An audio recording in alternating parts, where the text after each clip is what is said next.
नमस्कार दोस्तों। तो स्टार्ट करते हैं हम अपने आज के हमारे न्यू सेशन को। तो अपने सेशन को स्टार्ट करने से पहले हम हमेशा की तरह एक मोटिवेशन के रूप में एक दो लाइन दो पंक्ति आपके सामने रखते हैं, जिससे कि हमारे इस सेशन को एक रुचिकर रूप दिया जा सके। तो असफलता इंसान को तोड़ देती है, जीवन की राहों को नया मोड़ देती है। जो करते हैं जी जान से प्रयास पूरा, असफलताएं उनका पीछा छोड़ देती है। तो इसी के आधार पर हम आज की हमारी इस सेशन में एक नए थ्योरम्स के बारे में चर्चा करेंगे। हमने पिछले सेशन में कॉची-कूर्सा प्रमेय के बारे में आपको बताया, जो आई होप कि आपको अच्छे से समझ में आई होगी। तो आज हम कॉची इंटीग्रल फॉर्मूले के बारे में चर्चा करेंगे। यदि आपने जो हमारी फर्स्ट जो प्रमेय है कॉची इंटीग्रल फॉर्मूले की, इसमें 4 प्रमेय मैं आपको बताऊंगा, जिसमें फर्स्ट प्रमेय आज की हमारी होगी। यदि जिसने फर्स्ट प्रमेय को अच्छे से समझ लिया तो उन तीनों जो प्रमेय है, जो थ्योरम्स है, उनमें ज़्यादा समझने की आपको आवश्यकता नहीं होगी, क्योंकि उन थ्योरम्स का जो आधार होगा वो हमारी फर्स्ट थ्योरम होगी।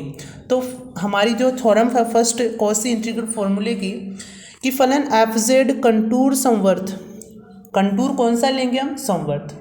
समवर्त में क्या होगा? एंडिंग पॉइंट और इनिशियल पॉइंट एक ही स्थान पर होंगे, जिसके कारण जो हम इंटीग्रेशन याद करेंगे उसकी वैल्यू 0 प्राप्त होगी। ओके, तो सी के अंदर व ऊपर विश्लेषित है तब सी में कोई बिंदु ए होगा। तो हमें इस थ्योरम्स को इस फॉर्मूले के आधार पर हमें प्रूफ करना होता है। तो अब मैं आपको बताता हूँ कि इसको प्रूफ हम कैसे करेंगे। एक मैंने ये वाला एक कंटूर लिया, सही, और इसमें मैंने एक बिंदु लिया ए, इसमें मैंने एक बिंदु लिया, साइड में बना देता हूँ। मैंने एक कंटूर लिया ये वाला, इसको हम क्या कहेंगे? अभी प्रेजेंट टाइम में क्या कहेंगे? एक से संबंध प्रांत। और यदि मैं इसके अंदर एक दूसरा कंटूर लेता हूँ, इसे हम क्या कहेंगे? एक से संबंध प्रांत। लेकिन जो हमारा ये टोटल होगा, तो इसे हम क्या कहेंगे? बहुसंबंधी प्रांत, जिसमें इस प्रांत के विभिन्न अवयव इसमें उपस्थित है। तो इस प्रकार हम एक से संबंध प्रांत और बहुसंबंधी प्रांत के बारे में चर्चा की, जो थ्योरम्स है उसमें काम में लेंगे। तो स्टार्ट करते हैं हमारी थ्योरम्स को कि एफ जेड कंटूर सी में विश्लेषित है। सबसे पहले एक फंक्शन लेते हैं एफ जेड, जो ये वाला होगा एक के स्थान पर जेड पुट करने पर। तो इस कंटूर को हमें जो फंक्शन है वो हमें इस कंटूर को प्रूफ करना होगा, यानी कि इस फंक्शन है वो कंटूर में या तो विश्लेषित है या फिर नहीं होगा। तो इस थ्योरम्स के आधार पर ये हमें बताना है। तो एफ जेड कंटूर सी में विश्लेषित है और ए सी में कोई बिंदु है और ए को केंद्र मानकर छोटी त्रिज्या का एक वृत्त लेते हैं, जो हमारे पास इस प्रकार है। तो इसका जो हमारा शुरुआती स्टेटमेंट क्या होगा कि हम एक कंटूर लेंगे और उस कंटूर में एक एक्स से संबंध प्रांत लेंगे, जिसका जो सेंटर होगा वो ई होगा, और उसको हम एक गामा वर्त के रूप में डिफाइन करेंगे। तो मैंने उस जो हमारा सर्किल होगा उसका इक्वेशन यहाँ लिखा, और जो फंक्शन है वो सी में विश्लेषित है। मैंने आपको कोई भी फंक्शन विश्लेषित होने की 2 कंडीशन आपको बताई थी। फर्स्ट, अवकलनीय होना चाहिए, सेकंड, कॉची-रीमान इक्वेशन उसमें सेटिस्फाई करना चाहिए। तो नेक्स्ट देखते हैं कि ये वाला फंक्शन है जो हमें थ्योरम्स में दे रखा है एक इंटीग्रल के रूप में, इसको मैंने एफ जेड और 1/z-a के रूप में अलग अलग किया और कहा कि कंटूर सी और वृत्त गामा से परिबद्ध विश्लेषित है। अर्थात जो हमारा कंटूर है ये वाला, और इसमें जो मैंने ए त्रिज्या का एक वृत्त माना, जिसका ए सेंटर है और जिसकी त्रिज्या आर है, इसको मैंने नाम दिया गामा और इसको नाम दिया मैंने सी। तो जो ये वाला फंक्शन होगा वो इस सी में भी विश्लेषित होगा, और जो हमारा जो गामा जो सर्किल है इसमें भी विश्लेषित होगा। तो इसके आधार पर मैंने स्टेटमेंट रखा कि फंक्शन को जब अलग अलग करने पर ये दोनों फंक्शन कंटूर सी में और वृत्त गामा में परिबद्ध विश्लेषित होंगे, तो ये टोटल जो फंक्शन होगा वो भी इसमें विश्लेषित होगा। तो मैंने इसको विश्लेषित किया और अंतिम में लिखा कि गामा से परिवेश क्षेत्र भी विश्लेषित होगा। ओके, तो नेक्स्ट देखते हैं इसमें हम कॉची समाकलन के उप प्रमेय काम में लेंगे। मैं आपको इस सबसे पहले उप प्रमेय के बारे में बताना चाहूँगा। जैसे मैंने एक कंटूर यहाँ लिया और इस कंटूर में मैं भिन्न भिन्न टाइप के एक से संबंध प्रांत लूँगा। जैसे मैंने एक तो ये लिया, दूसरा ये लिया, तीसरा ये लिया और चौथा मैंने ये लिया और मैंने इनको नाम, ये तो टोटल हमारा C हो जाएगा, इसको मैंने नाम दिया C1, इसको मैंने नाम दिया C2, इसको C3 और इसको C4। तो इस टोटल का जो मेरे पास सॉल्यूशन में इसको किस प्रकार डिफाइन करूँगा वो मैं इस प्रकार डिफाइन करूँगा इसे कि FZ DZ का जो इंटीग्रल होगा वो C1 के फंक्शन के इंटीग्रल के बराबर, C2 के फंक्शन के इंटीग्रल के बराबर और C3 के इंटीग्रल फंक्शन के बराबर और C4 इंटीग्रल फंक्शन के बराबर। इस तरह भिन्न भिन्न टाइप के कंटूर C में एक से समान प्रांत लेंगे और उसको विभिन्न इंटीग्रल के रूप में उसको डिवाइड करेंगे। तो ये हमारा जो फर्स्ट जो मोस्ट के रूप में मैंने आपको लिखा, तो ये हमारा क्या होगा, जो कॉची समाकलन है उसका एक उप प्रमेय हो जाएगी। और इसके आधार पर हमारी थ्योरम्स में हमने एक कंटूर लिया था C और इसमें मैंने एक वृत्त लिया गामा। तो जो इस गामा का केंद्र सेंटर है A और त्रिज्या है R, तो इसका फंक्शन इक्वल होगा इस टोटल कंटूर के बराबर जो मैंने आपको यहाँ डिफाइन किया है। ये वाली प्रोसेस होगी कॉची समाकलन की उप प्रमेय के आधार पर। और अब हम इसका यूज़ करेंगे हमारी थ्योरम्स में। तो हमारी थ्योरम्स को हम किस प्रकार लिखेंगे कि जो फंक्शन है ये वाला हमने ऐसा का ऐसा लिखा थ्योरम्स से उठाकर, और हमने यहाँ integral R FA DZ upon Z minus A और इंटीग्रल गामा, सॉरी यहाँ R नहीं है गामा है, FA DZ upon Z minus A, एक बार तो इसमें ऐड किया और एक बार सब्सट्रैक्ट किया। और मैं इस वाले फंक्शन को क्या लिख सकता हूँ, इस प्रकार लिख सकता हूँ कि FZ minus FA DZ upon Z minus A, और इस वाले फंक्शन को मैंने इक्वल इस प्रकार ही रखा, सिमिलर मैंने यहाँ किया। तो इस जो हमें जो इक्वेशन प्राप्त होगी इसको हम नंबर देंगे 2, और जो फर्स्ट इक्वेशन हमें प्राप्त हुई थी उप प्रमेय के रूप में हमने उसको नंबर दिया 1। तो नेक्स्ट देखते हैं। अब हमने क्या माना कि R त्रिज्या का मैंने एक गामा सर्किल लिया जिसकी त्रिज्या कितनी होगी R और जिसका सेंटर कितना होगा A, और मैंने Z माइनस A, इस टोटल फंक्शन को मैंने Z माइनस A R की पावर R e की पावर आयोटा थीटा, और मैंने जब इसका अवकलन किया तो DZ आयोटा R e की power iota theta D theta, और थीटा हमारे पास रेशियो करेगा 0 less than theta less than 2 पाई। तो यदि मैं इस टोटल चीज़ को आपको बताना चाहूँ तो ये कुछ इस प्रकार होगी कि हमारे पास z क्या होती है, कॉम्प्लेक्स नंबर क्या होता है, x प्लस आयोटा y ये होता है। और जब मैं z का मोड निकालता हूँ अर्थात जब इसका मैग्नीट्यूड अर्थात परिमाण जब फाइंड आउट करता हूँ तो मेरे पास क्या होता है कि root x square plus y square, अर्थात जो हमारे पास जो रियल नंबर है उसका वर्ग और जो इमेजिनरी नंबर है उसके वर्ग को उसका वर्ग करके मैं ऐड करता हूँ। तो इस प्रकार हम इसका मैग्नीट्यूड निकालते हैं। और जब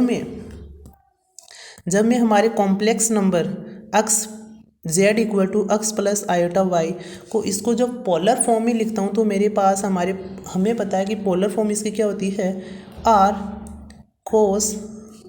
cos theta plus iota sine theta.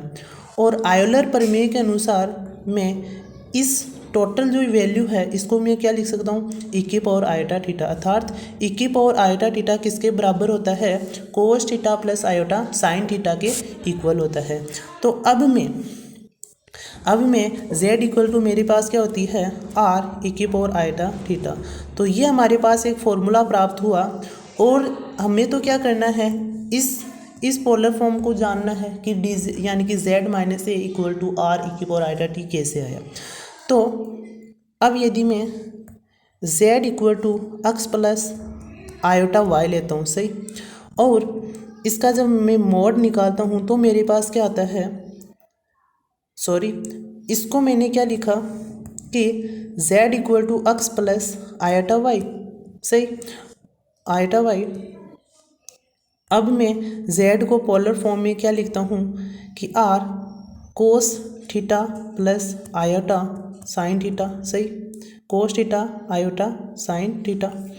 अब मैं इन दोनों का यदि मोड ज्ञात करता हूँ तो मेरे पास r तो बाहर रहेगा और अंडर रूट में क्या हो जाएगा, cos square theta plus sine square theta, जो हमें पता है कि उसकी वैल्यू 1 होती है। तो z को हम मोड z को हम क्या लिख सकते हैं, r इस प्रकार लिख सकते हैं, और 1 जो हमारे पास जो 1 होगा इसको मैं किस प्रकार लिख सकता हूँ, e की पावर आइटा थीटा, क्योंकि यदि मैं 1 लिखना चाहता हूँ तो मुझे आइटा की वैल्यू किस रेशियो में रखनी होगी, 0 लेस देन तो theta less than 0 less than theta less than 2 पाई। अर्थात जब इसकी वैल्यू 0 रखूँगा तो मेरे पास इसकी e की पावर आयोटा थीटा की वैल्यू क्या आती है, sine theta plus iota sine theta, और sorry cos theta plus iota sine theta, और कोस जब थीटा के स्थान पर 0 रखता हूँ तो मेरे पास कोस थीटा कोस 0 की वैल्यू कितनी हो जाती है, कोस 0 की वैल्यू 1 और साइन की वैल्यू 0, अर्थात टोटल वैल्यू मुझे 1 प्राप्त हो जाती है। और जब मैं 2 पाई रखता हूँ तो इसमें क्या होगा कि कोस तो 1 बनाएगा और साइन इसमें 0 बनाएगा, सॉरी इसमें साइन इसमें 1 बनाएगा और कोस इसमें 0 बनाएगा। इस प्रकार 1 रखने के लिए मैंने थीटा का ये रेशियो रखा। तो आपको आई होप कि आपको समझ में आया होगा कि ये कंडीशन कुछ इस प्रकार आती है।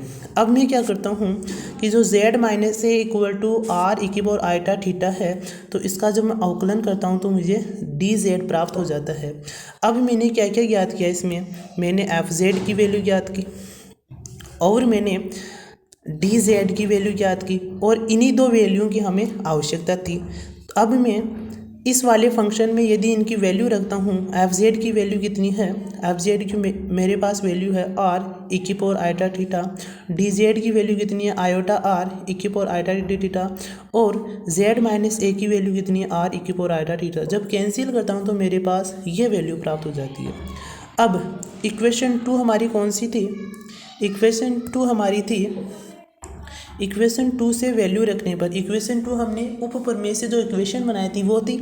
अब मैं उसके स्थान पर, किसके स्थान पर, इक्वेशन 2 यदि मैं आपको बताना चाहूँ तो मेरे पास इक्वेशन 2 ये वाली थी। अब मैं इसके स्थान पर वो वैल्यू रखता हूँ, कौन सी, ये वाली वैल्यू रखता हूँ कि इसकी वैल्यू हमने ज्ञात की ये, और इसके स्थान पर जब इक्वेशन 2 में ये वाली वैल्यू रखता हूँ तो मेरे पास कुछ इस प्रकार की कंडीशन प्राप्त होती है। नेक्स्ट चलने पर मुझे क्या प्राप्त होता है कि F Z D Z Z minus A minus 2 pi iota F A equal होगा F Z minus F A Z minus A D Z. ये मुझे कैसे प्राप्त हुआ, इसको प्राप्त करने के लिए मेरे पास इक्वल में क्या चल रहा है, F Z Z minus A D Z. अब इस वाले फंक्शन को इधर पक्षांतर करता हूँ तो मेरे पास ये इक्वेशन प्राप्त होती है, और इक्वल में हमें ये वाली जो पोस्ट है ये प्राप्त होती है। आगे चलते हैं तो एफ जेड सी में विश्लेषित है होगा कि हमने सी में एफ जेड सी में विश्लेषित है, क्यों, क्योंकि यह वृत्त गामा में आर में विश्लेषित है तो सी में तो विश्लेषित होगा ही होगा। अब एफ जेड सी में अवकलनीय होगा, क्योंकि यदि विश्लेषित कोई फंक्शन सी में है तो वह सी में अवकलनीय भी होगा, अर्थात सी में संतत होगा।